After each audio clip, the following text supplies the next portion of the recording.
Depuis plus de 60 ans, dans la jolie ville de Sainte-Mélanie, les gens viennent passer du bon temps au camping Plage Bernard. Situé à seulement 10 minutes de Joliette, dans la belle région de Lanaudière, venez vous prélasser sur la plage en bordure de la rivière l'Assomption. Détente assurée.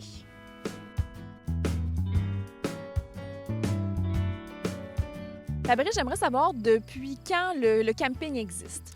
Le camping existe depuis la fin des années 50 environ. Et par la suite, ça s'est développé avec le monsieur Bernard, dont on a gardé le nom.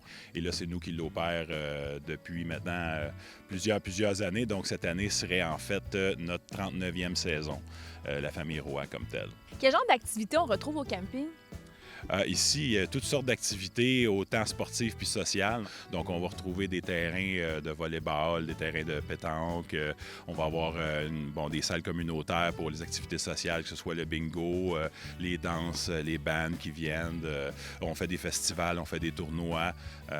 Donc, on a des terrains, comme je disais, aussi de shuffleboard. On a les piscines, le parc pour enfants. Donc, puis la plage où on est, donc, qui est très populaire aussi avec les petites familles. On a maintenant des jeux d'eau, des super jeux d'eau. On dit souvent que notre camping a une âme. Il y a beaucoup de gens ici qui sont sociables et qui sont là aussi pour ça, qui attirent des gens comme ça aussi. Donc, ça fait qu'on a un camping très animé. C'est surtout ça qui attire en premier lieu. Puis après ça, bien évidemment, nous, on fournit des infrastructures pour que les gens s'amusent le plus possible. Au camping Plage Bernard, il y a une multitude d'activités qui sont organisées et ça, c'est entre autres grâce au comité des loisirs et aux bénévoles.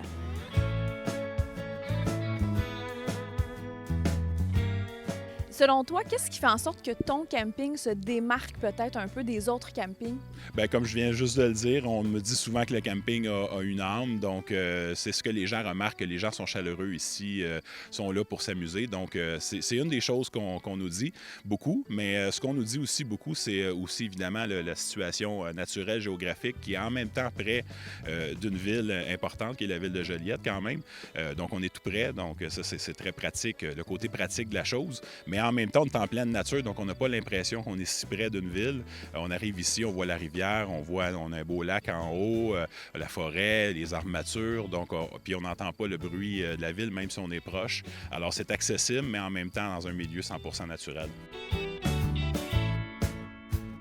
Pour les gens qui aiment le plein air, sachez qu'un sentier pédestre a été aménagé directement sur le terrain de camping. Justement, tu le disais, on est proche de Joliette. Les gens viennent au camping pour se reposer, pour avoir du plaisir. Mais si on a le goût de sortir un petit peu en périphérie, qu'est-ce qu'on peut faire? Bien, écoutez, on a tous les services à Joliette, en périphérie d'une ville importante. Donc, on peut penser au cinéma, à tous les inventaires. Il y a énormément de restaurants dans la ville de Joliette. C'est réputé pour ça. Évidemment, il y a les bars, tout ça. Puis sinon, bien, centre d'achat, tous les magasins, les grandes chaînes, les grandes surfaces. Donc, les gens apprécient ça aussi parce que des fois, bon, le sang camping ne fait pas toujours beau, malheureusement. On aimerait ça. Cette année, il a fait toujours beau, mais c'est pas toujours le cas. Et puis, c'est plaisant de pouvoir dire, bon, bien, aujourd'hui, on s'en va faire des petites commissions, ou on va au restaurant, on fait des petites sorties, puis ça agrémente le tout, c'est tout prêt.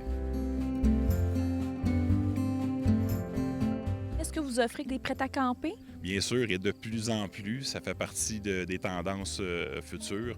Donc, actuellement, on a 5 prêts à camper, ce qui n'est pas nécessairement énormément par rapport à d'autres endroits, mais on planifie d'en rajouter graduellement de plus en plus. D'ailleurs, on a des projets en ce sens-là.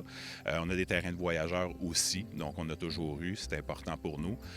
Puis ça aussi, on a des projets d'en rajouter, mais c'est une clientèle un peu différente, c'est des services un peu différents. Donc, ça se rapproche plus de l'hôtellerie, disons, tranquillement, pas vite, surtout quand on parle du prêt-à-camper et moins du camping. Donc, c'est une expertise qu'on développe doucement. Qu'est-ce qui s'en vient pour le futur ici? Bien, c'est ça, on est en projet de développement actuellement, surtout pour, justement, on parlait du prêt-à-camper, on parle beaucoup des mini-maisons, là, c'est une tendance actuelle, c'est vraiment des produits, des mini-chalets qu'on veut installer, là, installer des chalets où les gens vont pouvoir venir passer quelques jours, ou même dans certains cas, il y en a qui vont peut-être pouvoir même acheter le chalet pour être ici de façon permanente. On envisage 200 nouveaux terrains à moyen terme, donc c'est un gros projet.